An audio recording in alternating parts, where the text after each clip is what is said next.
giving them the queen vibe, queen vibe.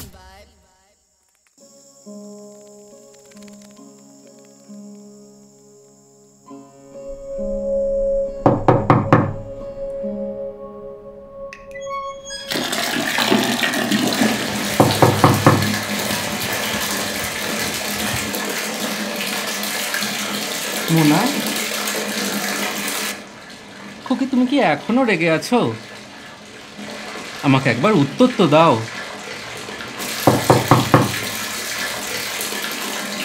তুমি সারাদিন বাড়িতে আরাম করবে, কিন্তু আমি এইভাবে কাজে যাই কি করে?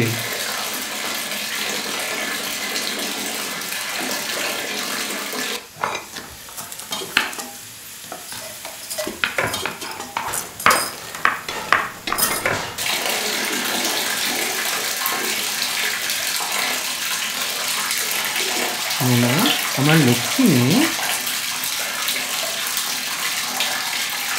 এরম করো না। আর কত সইব আমি?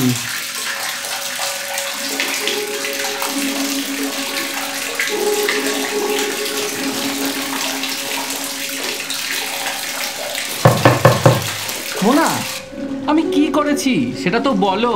এমন বোকাদের মতো ব্যবহার করো না।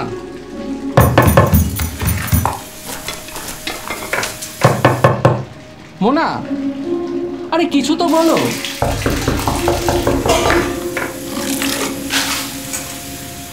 ঠিক আছে, যদি কথা নাই বলতে চাও তো একটু ইশারা তো দাও।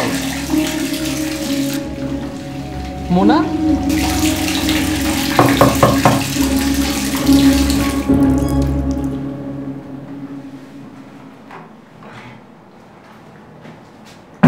মোনা আমার লোক। ও বাবু, মোনা পাগল হয়ে গেলে নাকি? কি করছো? এটা কি হয়েছিল? তো আমাকে কেউ বলেনি কেন আগে?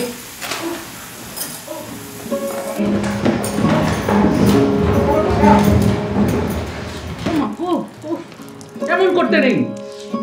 ও বাবারে, মাথা পুড়ে গেল। ইস, এবার আবার কি করলো? আমি জানি না এই মেয়েটাকে নিয়ে আমি কি করব।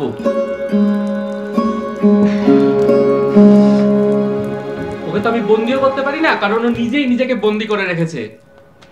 দাদা, তুই এখন যা এখান থেকে। এটা আমি তোর ভালোর জন্যই করছি, না হলে তো বেরোবেই না। আমি বলে দিলাম মোনা, এটাই তোমার শেষ সুযোগ মোনা। আজ রাতে তুই দরজাটা খোল, নইলে আমি ভেঙে ভেতরে ঢুকবো।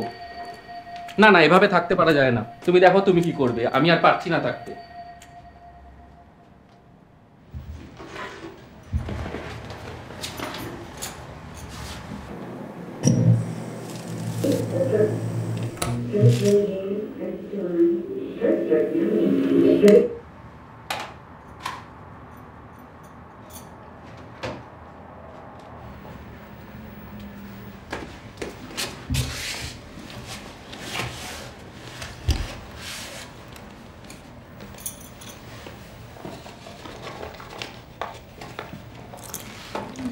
কি তুমি কি ভেতরে এসে চোর হয়ে গেছো? তুমি কি নিজের হাত পছন্দ করো না? আমিও করি না।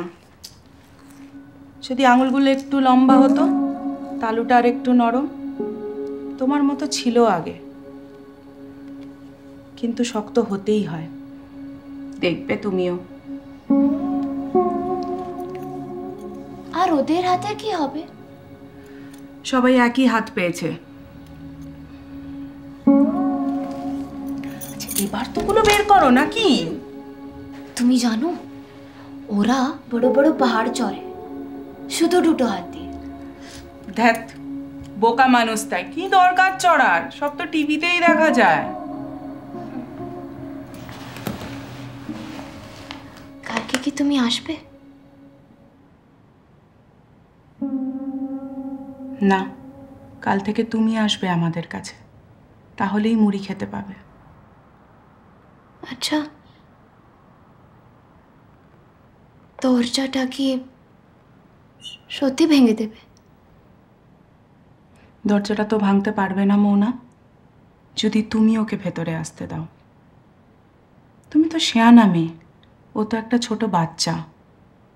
সবটাই কিন্তু তোমার হাতে।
আসো, এদিকে আসো।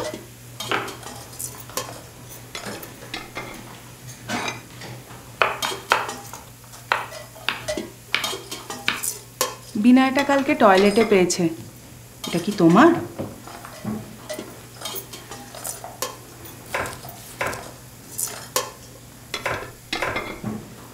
বেশ।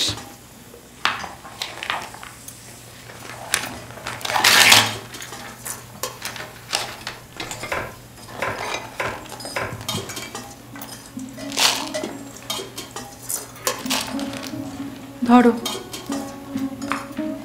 এটা শুভু দাদাকে দিয়ে এসো। যা।